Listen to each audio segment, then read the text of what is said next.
Hi, it's Penny here, and today I wanted to talk about all the new book releases coming out in 2024 that I am excited for. As it's turned out, I have 24 books on this list, although to be honest, I don't think a lot of them are actually going to come out, but we will get to that. Basically, I've grouped this into different sections.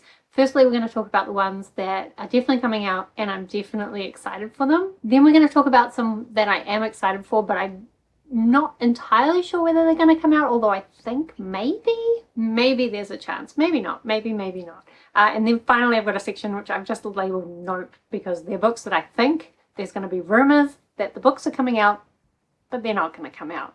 So let's start with the ones that we're excited about and are definitely coming out. So firstly, in January we have The Atlas Complex by Oliver Blake. This is the third and final book in the Atlas 6 trilogy. Is that what the trilogy is called? What we're going to learn from this is, I don't know what the names of any series are, but the Atlas 6 basically follows these 6 people who are accepted into this Library of Alexandria, this special university type situation, but it turns out only 5 of them are going to get through to the next year, and those 5 are going to have to kill the remaining one. Each one has like a different kind of magical ability. And this is in a world where magical abilities are kind of the norm, but these characters are especially talented in magic. And there's actually a lot more that turns out to be going on, including like a little bit of time travel, which I always enjoy. I will say this series hasn't necessarily been my favorite, but there are a lot of elements I enjoy, and I just have come to love Olivia Blake's writing. Like, it's not exactly my favorite, but I really like her as a person, and so I just feel like there's a lot I can get on board with her writing. I think actually what it is I really like the way that she approaches the themes that she's addressing within her stories. Anyway, then in April we have the 3rd volume of Lightf coming out. So this is the first one. This is just a really adorable, oh, there's bookmarks in there, a really adorable, well-drawn graphic novel series. Basically this young person goes on a journey with this last being of this potentially extinct race. They're trying to find both her grandfather, who is a pig wizard, and also the rest of his people, if they exist, and also they end up going on a bit of a quest to save the world. It's just adorable. I really loved it, and I'm really looking forward to the 3rd volume. Then in May we have another book by Stuart Turton. So I really liked The 7.5 Deaths of Evelyn Hardcastle by Stuart Turton. I did also read The Devil in the Dark Water by him, and I didn't love that as much, although some of it was okay, but this new one coming out in May does sound exciting. So it's called The Last Murder at the End of the World. So basically everyone's dead except for these humans that live on this island. The island is protected from the fog that killed everybody else off, and there are these 3 scientists that basically keep everyone safe. Maybe. But then one day one of these scientists has been murdered. And even worse, the fog has now been let in and everybody has lost their memories. So nobody knows who committed the murder, but they need to solve it in order to like get themselves safe again. But I think like the most intriguing part about this is that the murderer will no longer remember that they're the murderer. So like the people who are investigating the murder, one of them could be the murderer. It's just so exciting to me. So I've got big hopes for it. Then in June we have the 3rd and final book from the Between Earth and Sky trilogy by Rebecca Roanhorse. So this is a fantasy story set in pre-Columbian America. We have this man who has been blinded by his mother, who believes that he is going to become a god. We also have a priestess whose position is under threat, and we have a woman with some kind of link to the sea, some kind of magical link to the sea, who is basically transporting this blind guy to see the priestess. And then from there, everything went wrong. So in the 3rd book, I guess we'll be seeing how that's all going to come right again, maybe, or maybe it'll all just go worse even further. Then in July we have The Bright Sword by Lev Grossman. So Lev Grossman wrote the Magician's trilogy, which is kind of a story very reminiscent of like the Narnia books. So we have these university students who end up finding a portal through to a magical world while they're studying at this magical university. I will say I didn't particularly like the first book in that trilogy, but I did think the books got better and better, so I'm very hopeful for Lev Grossman's new series to be better. This one is also very similar in that it takes inspiration from the Arthur legends, And like with the Magician's books, where we're kind of investigating what it would be like for these university students who've always dreamed of like a Narnian type world, what would it be like if they actually got to experience it? I think this is going to be another story where we're following a young person who's always dreamed of these Arthurian legends and then gets the opportunity to be a part of them. And I have a lot of confidence that Lev Grossman will do some really interesting things with this Arthurian inspiration rather than just something boring, so fingers crossed. And then lastly in December we have the 5th book in the Stormlight Archives. I've actually written down Knights of Wind and Truth, but I think now it's just going to be called Wind and Truth. But I didn't write that down, and now I don't trust my brain. But I'll put something here, which will be the truth. So you can actually see my Stormlight Archive books are here. The Way of Kings is missing because I'm currently doing a reread. So my plan is to reread all the Stormlight Archive books and also all of Mistborn Era 2. Hopefully by sometime near the end of the year when this final book comes out. I think I'm going to end up running a little bit late, but I am really enjoying my Way of Kings reread. So there's a chance I'll just blast through it. We'll see. Okay, then let's talk about books where there's new releases coming out. Most of these are from series that I was previously excited about, but I need your help to like convince me not to pick these up, like convince me to DNF these series. I don't know. Like if I don't like these books, I need to DNF the series. I don't know. Anyway, the first one coming out in January is Mislaid in Parts Half Known. So this is the 8th book, I think. No, the 9th book in the Wayward Children series by Shawn Maguire. So this is a book series about these young children who have found their way through to magical doors. Generally, every second book is a story about a child finding their magical door, and then every other book is these children from this school going on a quest. So there is this school, I think it's called Home for Wayward Children, where people who've gone to magical doors and then for whatever reason found themselves back in our shitty human world and are really struggling with that transition. There's like this school that they can go to and live with a bunch of people going through the same experience. So I think since this is an odd-numbered book, it must be a quest one. To be honest, after I read the 8th one, I told myself I should probably DNF this series. I just don't think the way that Shawn Maguire is approaching themes and issues at the moment is a way that really gels with me, or just the way she's telling stories. I don't know, I'm not enjoying it lately. However, this one has dinosaurs on the cover, and I've read the previous 8 books, and they're really short books, so I think I'm going to try it. I did put a hold on it at the library already, so I guess I'm going to try it. It's probably too late to convince me out of this one. Also, another one that's coming out in January that I also already told myself I was DNFing the series, but here we are. This is House of Flame and Shadow, so the 3rd book in the Crescent City series by Sarah J. Maas. This is a series, like an urban fantasy series with all these different kind of magical creatures, and we're primarily following this girl named Bryce who has gone through some traumatic events and is trying to investigate a murder in the 1st book. The 1st book, I really loved it. I thought the world building was so great. I loved the character building. I just really loved it, and I was really surprised because I didn't have high expectations of Sarah J. Maas. But then the 2nd book was everything I expected from Sarah J. Maas.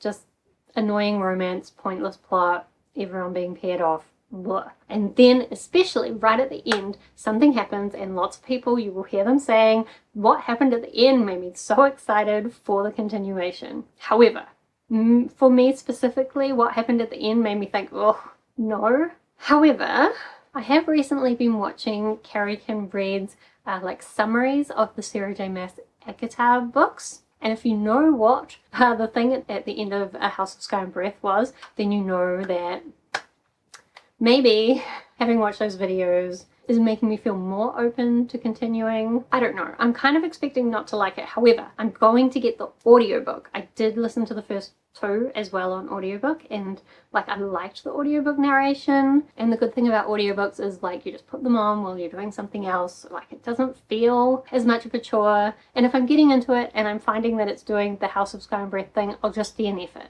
So I'm at least going to give it a go, but I'm probably not hopeful for it. And then another one that I'm not sure about that is coming out in March maybe is The Lord of Demons, which is the third book in the Burning series by Evan Winter. So the first book was The Rage of Dragons. I liked some elements about it. Like, I really love the world, even though I don't know, is it kind of spoilers to talk about it? I can't remember enough about the first book anymore, but there's kind of this thing going on with different dimensions. I will say there's not much dragons in it, although that might change going forward. In this world, only women can use their magical abilities, and I think I was just always frustrated that we mostly get Tao, the main guy's perspective, so we didn't get enough of the magic, but we did get more of the magic in the second book, but still I wasn't happy with it. Will I like the third book? I don't know. Also, I've put this with a specific release date because that's what it says online, but I actually can't find anything from the author beyond when he said, like, oh, it doesn't look like I'm going to be releasing it in 2022. So I don't know, but the official release date is in March. And again, I'll get the audiobook, so like, it's worth a try, right? Then in April, we have Against the Darkness by Kendara Blake. This is the third and final book. I think it's the final book in a Buffy spin-off series. So this one, we're following the daughter of Willow, who has ended up becoming a Slayer. And mostly she's just dealing with like her issues with that. She's also got some witchy powers. She builds up a little like gang of Scoobies around her. I don't really like the teen aspects of this, and there are also still some of the original characters as adults, but I get frustrated that they're not really acting like adults. They're still kind of acting like teens. So like the whole teenness of this, I don't really like it, but the actual like plot of what's happening, so in the beginning all the other Slayers go missing and finding out what's happened to them, has been really interesting. And I've kind of forgotten, oh no, this is going to be one of these ones where I've forgotten what happened at the end of the second book, but I remember when I read it, I thought, well, that's kind of interesting. I think maybe I will continue this series. This is what happened to me at the end of Cytonic, the third Skyward book, and I ended up hating the fourth one, so I don't know, we'll see. But I might pick this one up just to complete the series, and like, I love Buffy, you know, so it's nice to have a little bit of it sometimes. Then lastly, we're back to Sean A. Maguire. So in June, we're going to be getting another book in the Alchemical Journeys series. So the first book is Middle Game. I love Middle Game. I even reread it, and on a reread, it was still amazing. I love it. We're basically following these twins who are being manipulated by these alchemists. The alchemists are hoping these twins will become gods so that then these alchemists can control them and have gods at their beck and call. And I really loved like all of the concepts in it and just the way the story was built and the characters. I loved it. Then the sequel, what was it called? Oh, Seasonal Fears. I hated it. This is about two young people kind of who are potential avatars of summer and winter. But honestly, the whole thing was pointless. It was stupid. I hated it. I hated it. And I haven't actually seen anybody who liked it. But now there's going to be a third book.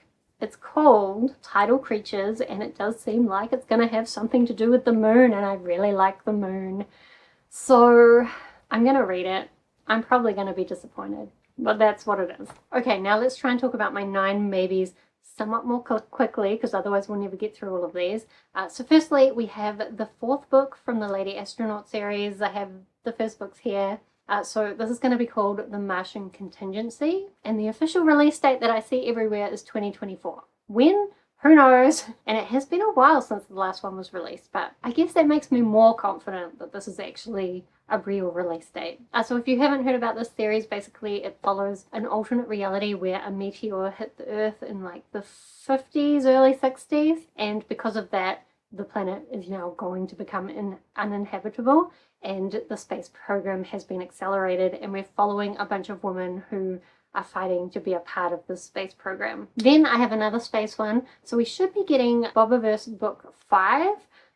When I first read the original trilogy, I thought that was it, but it's not. The last update I saw is the author said the audiobook was being recorded, so high probability this will come out in 2024. Basically, this follows a man who is frozen when he dies, and then he wakes up and he's been implanted as like the intelligence system in a spaceship, and he's able to clone himself to make more spaceships, of which he is the intelligence, And so we're basically following all these different Bobs as they go out and explore space and deal with the apocalyptic situation on Earth, come across alien races. It's very based around problem solving, and there's a lot of different like scientific ideas and philosophy, and I just find them a lot of fun. The audiobooks are really good, so I'll definitely pick up the next one whenever it comes out. Then we should also be getting something else by Alona Andrews. So Alona Andrews is the author of the Kate Daniels series, which is one of my most favorite series, but actually like all their series are amazing. It's actually a husband and wife writing duo. But I believe in 2024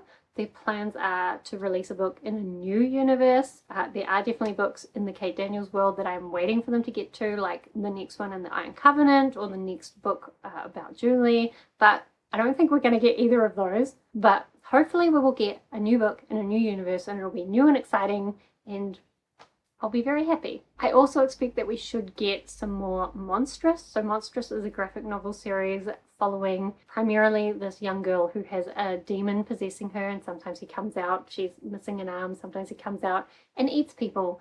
There's also people in this world who are like half human, half animal, as well as these like godlike creatures that are more animal than not, and there's a lot of like political stuff going on. Also there's some witches doing some bad shit. To be honest, I need to do a reread of that series right from the start, but the latest release just came out in November. I'm waiting for my library hold to turn up on that, and then I'm going to do a reread and read that final one, and then I'm sure there'll be more in 2024, and I'm excited for it. The main thing about this series is just that the art is beautiful. So even if sometimes I struggle to follow the storyline or to remember the storyline, it's still pretty pictures that I am excited to look at. Then I'm actually laughing at myself about the next one. So Electo the Ninth, which is going to be the 4th book in the Gideon the Ninth series by Tamsin Muir. It's actually called the Locked Tomb series, I think. Tamsin Muir is a New Zealand author, so I'm excited about that. Also though, like, I picked up the Gideon the Ninth ebook when we were away on holiday recently, and I loved the first chapters that I got to, but then I put it aside because I don't have time for that series right now. I'm trying to finish off other series and finish off all my other reading plans, so I've put it aside for now, but I have every hope that when I pick up that series I am going to love it, and then I'm going to want that 4th book. Which was supposed to come out, I think, last year, maybe the year before, maybe just last year. So it's a little bit late, and there's been some uncertainty about when it's going to come out, but everything I'm seeing says 2024, so fingers crossed. Because it would be amazing if I could read the first book and then read the 4th one just as it came out. That's what we're aiming for. Okay, we're getting fairly uncertain now. So there is supposed to be a Gentleman Bastards novella coming out probably in the next year. This is a series by Scott Lynch. The first 3 books, actually I've got 2 here. The 3rd one, this is the 1st and the 3rd one. But anyway, I love the first 3 books. The 4th book has been missing for about 12 years, and Scott Lynch has finally come back. He's kind of dealing with his issues. There's a bunch of drama around him. Let's not get into it. But he's come back. He said he's going to release some novellas before he gets to that 4th book. And word is, the first of these novellas is going to come out next year. Will it actually happen? I don't know, but fingers crossed. In this world, we're following Locke Lamora, who is a con man and a thief, and each book he's kind of doing a different con, as well as getting embroiled in the politics and the magic of the world. But they're just really humorous, really fun, really clever how they all come together. To be honest, I totally understand why he's taking so long to write the 4th book. I imagine it's been really difficult. But to be honest, I'm a little bit frustrated that now we have to wait for these novellas to be released before we'll even get the 4th book. And I actually have like somewhat low confidence that we'll even get these novellas in a timely manner, but we'll see, we'll see. Oh, I've just thought of a 25th book that I want to put on this list. Let's do it. But firstly, I'm really hoping we'll get the 6th book in the Truly Devious series by Maureen Johnson. This is a series following Stevie Bell, who really wants to become a detective. In the first trilogy, she went to this boarding school and solved a murder that had happened at that boarding school like 50 years earlier. 30 years earlier, some amount of time earlier. Then there's been a couple of standalones where she solved other murder mysteries, one at a summer camp, one over in the UK. And that 5th book had a bit of a cliffhanger ending in terms of Stevie Bell's life. So I'm waiting for the 6th book. I'm sure there's going to be one. The last book was released in 2022. So based on that, 2024, we should be getting another one, even though I haven't seen anything about that actually being true, but I've just made it up. And so while we're talking about ones that I've made up, I've also made up that we're going to get another book from the Sixth World by Rebecca Roanhorse. I had forgotten about this, which I think is because part of me's given up hope. So this is a really amazing urban fantasy where we're following this woman who lives in this apocalyptic world. Basically, most people have died, or like the world is pretty awful, except for within the Native American reservations or whatever they're called these days. I'm not American, I don't know. But because they're kind of blocked off, they have a slightly different situation within their area. And they also have kind of the gods interfering to some degree. As well, people have certain magical powers based on their like ancestry. And just like, honestly, I've loved this series. It's been so much fun, but we've only had 2 books so far. The third one seemed to have been put aside for the Between Earth and Sky trilogy. So since that's completed, I'm hopeful she'll come back to the Sixth World series, but I might just be overly hopeful, but you know, why not? Then as well, one more that I am somewhat hopeful for, but I kind of think probably not. We all know Robin Hobb is working on a new book in the realm of the Elderlings. I have seen, it sounds like she's making some good progress on it lately. To be honest, I think it's pretty unlikely that it would go through the whole publishing process in time to get out by 2024, but you know, it's a whole year. Maybe they'll surprise us. Okay, then super quickly, let's talk about the nopes. Firstly, the Thorn of Vine. I talked about it just before, the 4th book in the Gentleman Bastards series. 4 years I have seen people every year saying it's going to come out this year. It never does. He hasn't written it. It's not going to happen. And hey, we've only been waiting 10 years, which compared to the other 3 books on this list is nothing. So next we have Winds of Winter, George R.R. Martin. It's not going to happen. We've been waiting 12 years, but even if he finishes it in the next week, I doubt it would come out next year still, and he's not going to finish it. That's not happening. As well, we have Doors of Stone. It's also a 12-year wait for that one. So this is the 3rd book in the Kingkiller Chronicles, the Name of the Wind trilogy. Patrick Rothfuss isn't going to finish that. It's definitely not going to be published, even if he did finish it within the next year, which he's not. And then lastly, we have The Captive's Tower by Melanie Rawn, and I mainly just bring this one up so that we can have a little bit of perspective in terms of 10 and 12 years. Is that a long time to wait for a book? No, not really, because we've been waiting for The Captive's Tower now for more than 25 years. Honestly, it's probably never going to happen, but I'm going to keep waiting and hoping, like basically until Melanie Rawn dies. And then even then, maybe I'll hope that someone's got her notes and that she's given them permission to write the last book. Maybe I'm just too hopeful. Anyway, those are all the books that I'm excited to be released in 2024, or the ones that I would love to be released but probably won't. Let me know if you're excited about any of these as well. I would love to talk with you about them down in the comments, or let me know if there's any other exciting books that you think I have missed. And do subscribe if you would like to see more of my bookish videos. Otherwise, thank you so much for watching. I hope that you are doing well, and I will see you next time.